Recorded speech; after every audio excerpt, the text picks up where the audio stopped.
So last episode you saw me drop down to John the fabricator to check everything out and make sure we had the dimensions right on the chassis changes. So back home now, all that's left to do is kind of get ourselves ready to get the car back from John. Latest I heard from him is he's hoping to have it ready tomorrow, so that means we hopefully will be on a road trip and we'll get the car back. We have 10 days before the test day, so we've got a load of work to do, but we're kind of stuck in the middle here where we're kind of twiddling our thumbs. So we're just trying to get things lined up and ready, so as soon as we get the car we can start working on it. I'm going to go backwards today and show you us attempting to take the side panels, the body panels of the car, which are just bare metal, bare aluminum, and actually put vinyl on them. And it took us a little while, and you'll see kind of the challenges we had. And then I'm going to show you, give you some insight into all the different parts that we have lined up, new stuff and existing stuff that actually has to go on the car. So let's go.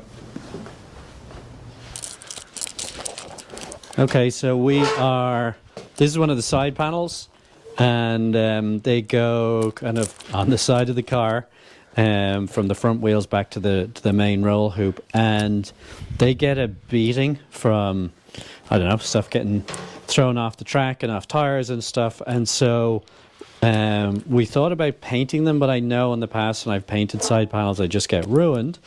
So what we're going to do this time is actually wrap it with vinyl. We tried to do it on the car, but it was really hard to do it. So the first question is, how aggressive do we need to be in terms of whatever we use to clean it off? And I think this is probably okay. We're just using window cleaner at the moment. I think that works. What do you think? Yeah, I think so. I think those are just scratches, not dirt. So I don't think we can do that much about that. Okay. There needs to be something. I feel like there's got to be a better cleaning tool for cars than paper towel and window cleaner. Well, it depends what you're cleaning. If something really needs... But like, wouldn't there be something better for this? Well, it's just water at the end of the day, dried out water. Yeah, maybe.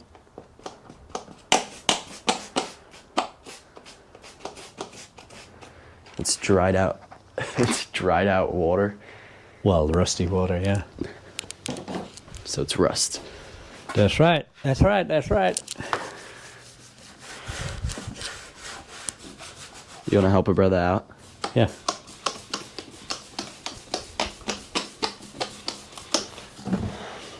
As we know, very few things are very easy when it comes to racing cars. So let's see. Let's find that vinyl.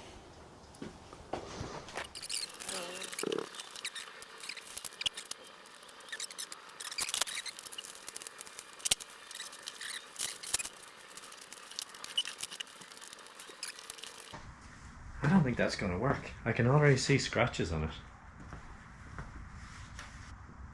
If it's scratching from a bit of cardboard being rubbed on it. Today.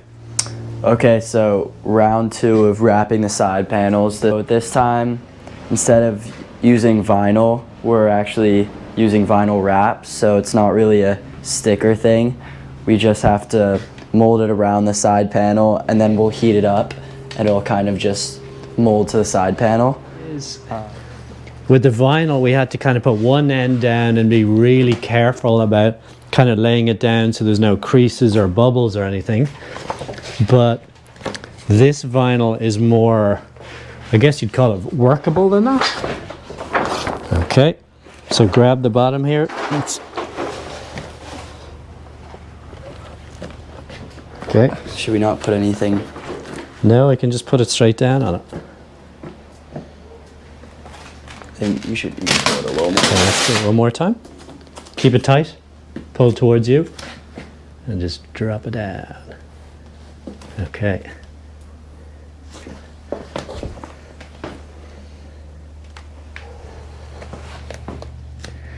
Kind of looks good already, doesn't it?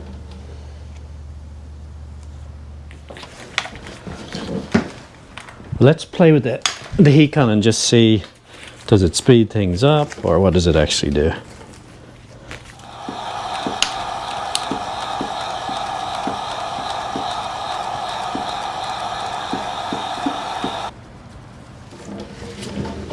It's amazing how many bubbles we managed to actually trap in here. Yeah.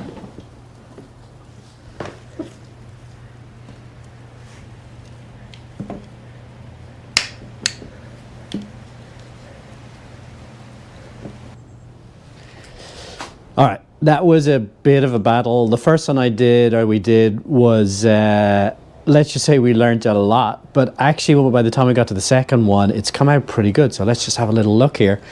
So hopefully you can see how shiny and nice that is and kind of clear. So I would say it's come out really, really well. So all going well, we're going to pick the car up tomorrow.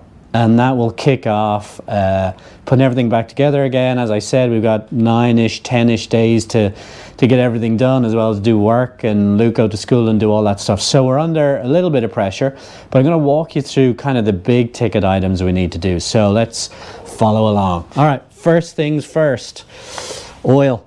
We once we get the car back, it doesn't have oil in it at the moment, so we've got to make sure to do that.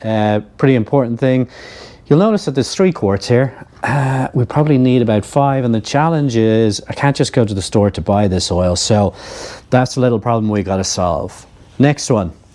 This is an earth strap. And what we realized when we were testing the last time we had problems, there is no earth strap, which helps kind of complete the electrical circuit in the car, and it can cause problems. So that we've got to put basically between the engine and the chassis to make sure there's a really good ground. Not too hard to do, just one more thing.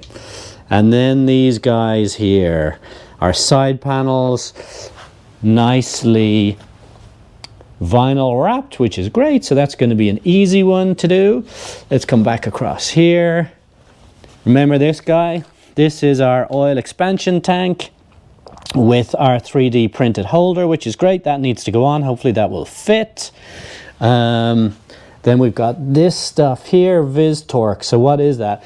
That is kind of like, I can't remember what it's called in the US, but in Europe it's called Tipex.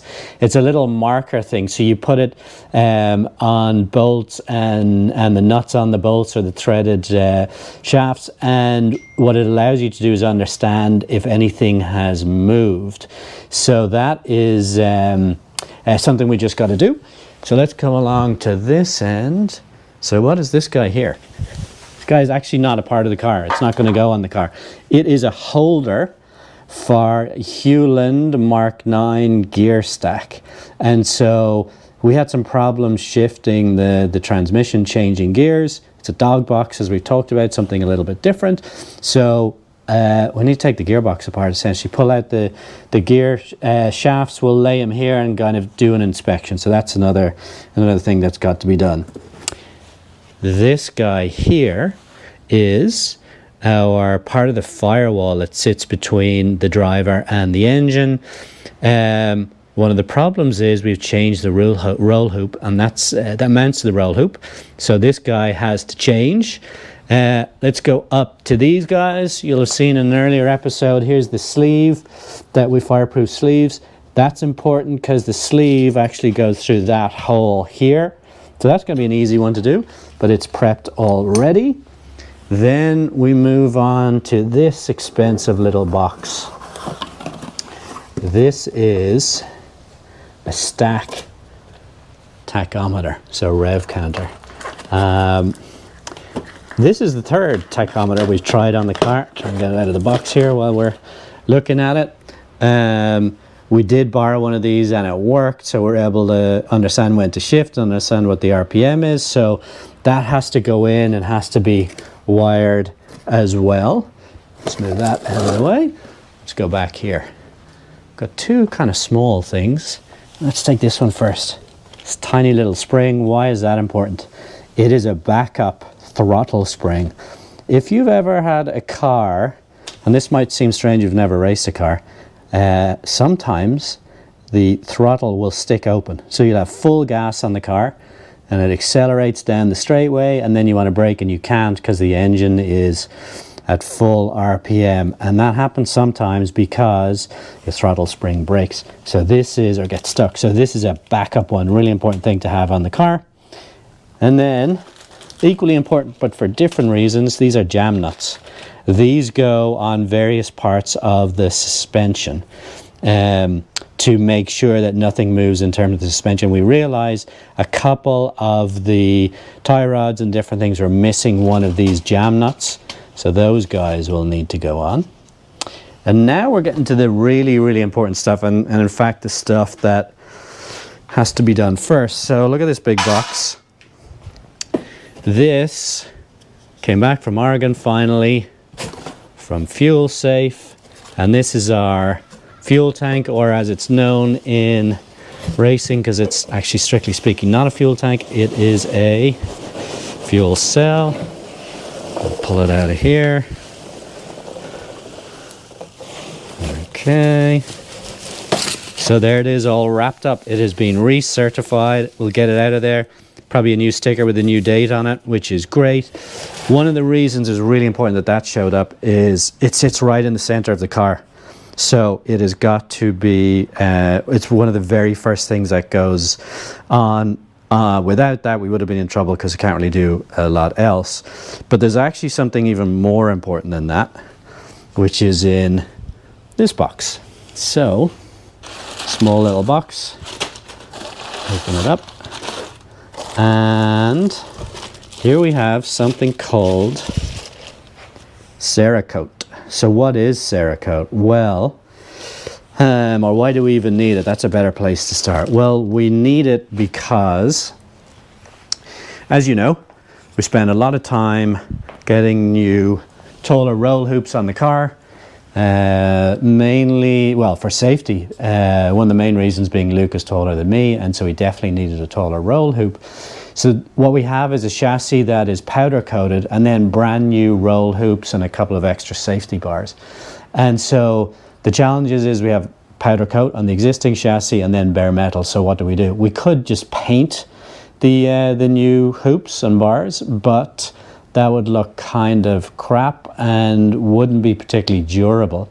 So I've been doing some research, maybe you guys have more experience than I do, on this stuff called Cerakote, which is, it's a ceramic coating actually. So you spray paint it on and it cures. So there's two types, there's oven cured and there's air cured. We can't oven cure because we'd have to put the whole car in a big oven somewhere, and who knows what would happen. Even if that was possible, we got a bunch of parts and stuff that would get damaged being heated that much. But the good news is this looks like a really promising coating that we can use that will remain durable. We'll have to mix a color as well. We have to be really careful in terms of how we prep it. But that's going to be the first thing we do. Today's Thursday. We're hoping tomorrow we get the car, we get to pick the car up, which would mean it's a long weekend here, which is great. Saturday, Sunday, Monday. First thing we got to do is prep the car. And in fact, we've got a bunch of different things we need for prepping it. So we've got sheets to mask various parts of the car off. This is for acetone. This is for mixing the Cerakote to get the right color. And we need various wire brushes to actually prep the roll bars. So that's the plan. You kind of seen a sense of the big ticket items we need to work on. Still, actually, that, you know, we're still missing a couple of other things. But that is the plan. So fingers crossed, we'll have an update for you here shortly with the car back in our hands.